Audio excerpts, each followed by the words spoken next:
John Deere is struggling under the weight of President Trump's economic policies. The American icon is down 29% from last year, and it's had to lay off more than 200 employees. As the manufacturer reports, tariffs have cost them $300 million, with $300 million more by the end of the year. To farmers in Pennsylvania today, Trump laid out another part of his economic agenda, saying he would put a 200% tariff on John Deere imports if the company moves production to Mexico as planned. Monday, Trump told a group of farmers Deere could face major tariffs if the company outsources jobs to Mexico. Donald Trump promised to bring business back to the U.S., to make American manufacturing strong again, and to create jobs that would last for decades.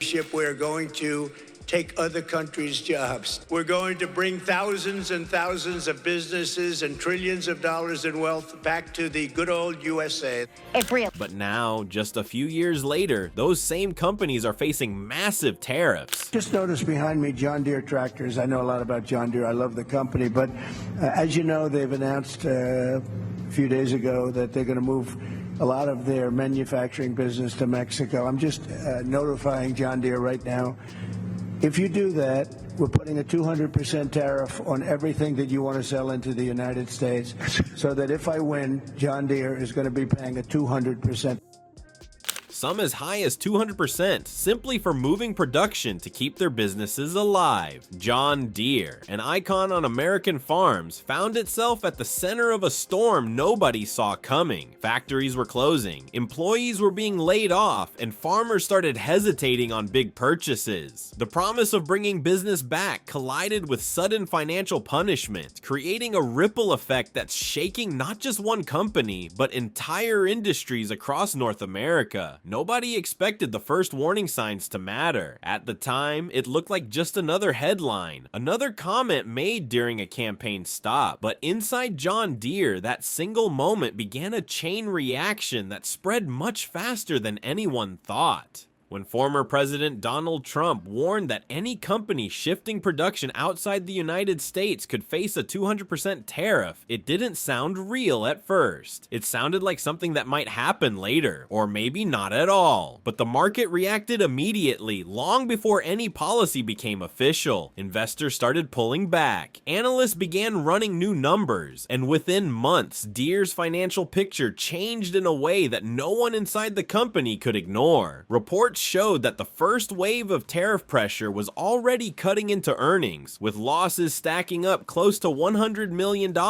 in a single quarter. By the end of the year, estimates suggested the total hit could reach $500 million if things continued in the same direction. For a company known for stability, that kind of shift felt almost unreal. Deere's stock price fell nearly 30% from the previous year, and the drop sent a clear message to everyone watching. This wasn't a short-term bump. Something deeper was happening. The company responded by reducing staff, and more than 200 workers lost their jobs as factories tried to adjust. People who had been with the company for years suddenly found themselves facing a future with no clear answers. Farmers felt the impact next. Equipment purchases slowed across rural communities because the math no longer worked. When prices rise and interest rates stay high, big machines become risky investments.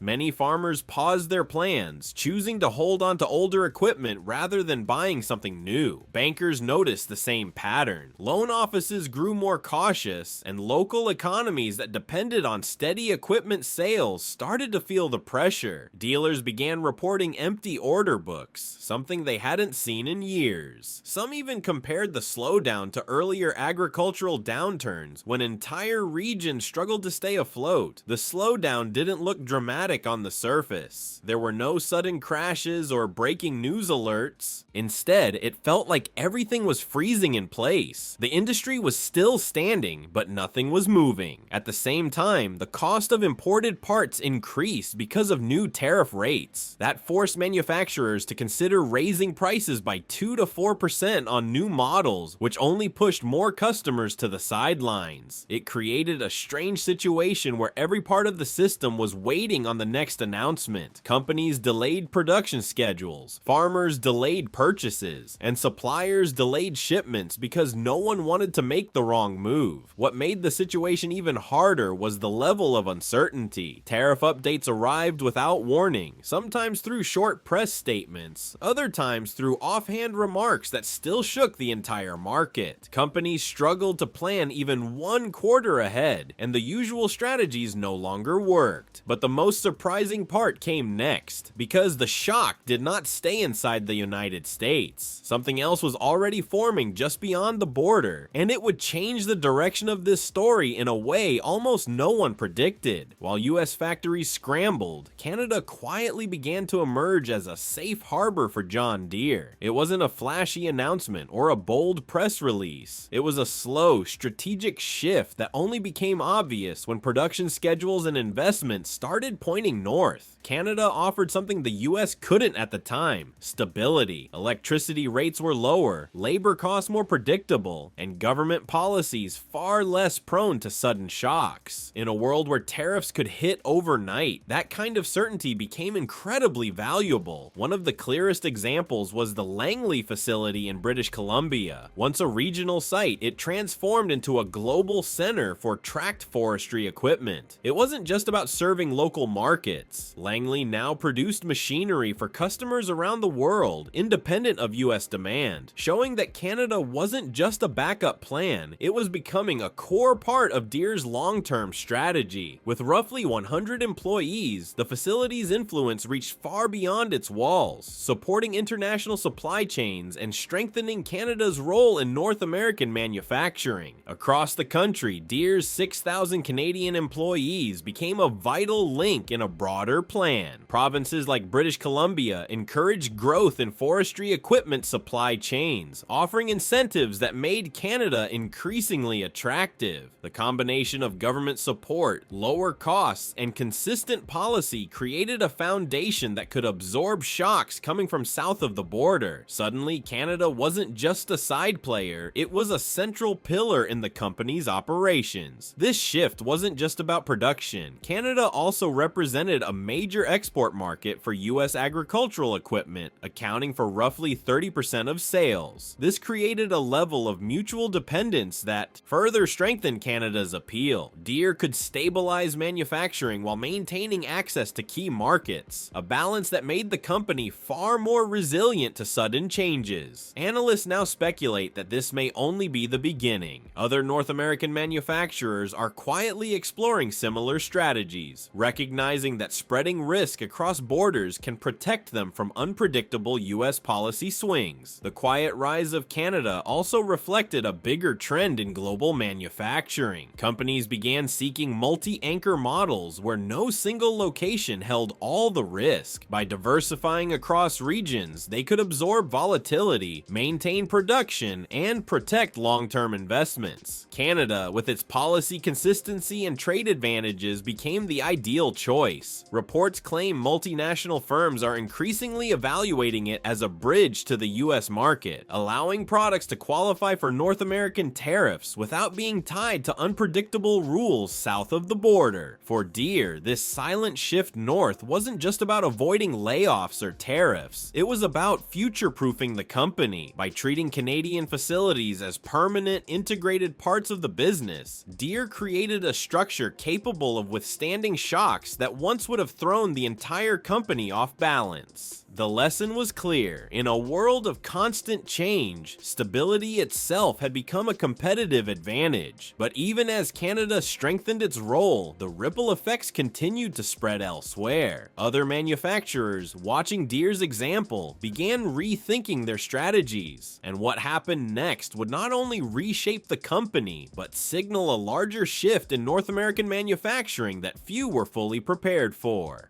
Deere's shift to Canada was just one piece of a bigger puzzle. Across North America, manufacturers were starting to realize the same truth. Relying on a single region, no matter how trusted, was no longer safe. Global trade had become unpredictable, and sudden policy changes could hit without warning. Companies that once anchored all production in one place now saw the value of spreading operations across multiple regions, reducing risk while maintaining access to key markets. The trend was clear. The USMCA agreement offered a way to keep products within North America without paying extra tariffs, but only if companies were smart about where they built their goods.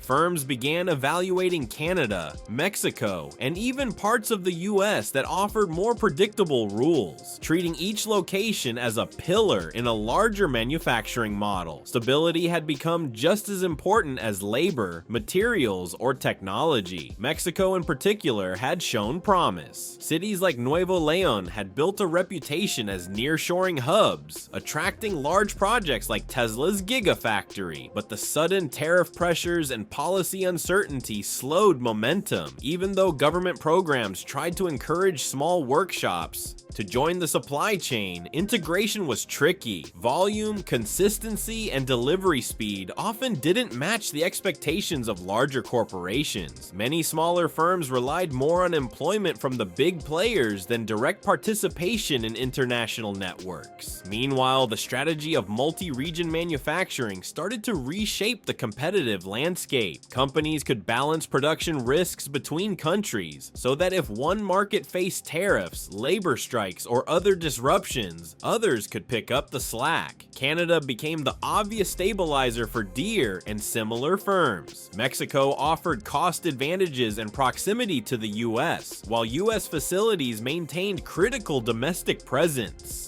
Together, the three regions formed a network that could absorb shocks without halting operations entirely. The implications went beyond individual companies. Economists and analysts began noting that policy consistency itself was becoming an asset. Regions with predictable regulations, stable infrastructure, and favorable trade conditions started attracting more investment, while areas with constant uncertainty saw companies pause or reconsider expansion. Over time, this could shift economic power within North America, with more growth flowing to places that offered long-term reliability. Even as Deere's Canadian facilities expanded, other manufacturers quietly followed suit. Rumors suggest some U.S. agricultural equipment makers and global industrial giants are considering similar strategies, spreading production to avoid sudden shocks. While it's too early to tell how far these shifts will go, the pattern is unmistakable. The old way of anchor everything in one trusted location is fading. Companies are learning that resilience and flexibility are just as important as scale or legacy. And yet, despite all the planning and strategy, uncertainty remains. Trade rules, tariffs, and global tensions continue to ripple through markets. What happens next will test whether these new multi-pillar models can truly protect businesses, or if the next shock will reveal even deeper vulnerabilities. For now, one lesson is clear. North American manufacturing is entering a new era where agility, foresight, and the ability to pivot quickly define which the story of John Deere is more than just one company facing tariffs or layoffs. It's a glimpse into a larger shift in North American manufacturing, where stability and flexibility have become just as valuable as size or legacy. Canada's rise, Mexico's nearshoring, and the US rethinking its own industrial policies show that companies are no longer tied to a single place. They are spreading risk, protecting investments, and planning for uncertainty. What started as a shock in one iconic brand has rippled across industries, forcing everyone to reconsider how production, trade, and growth will work in the future. The question now isn't if more change will come, it's how quickly and where it will strike next.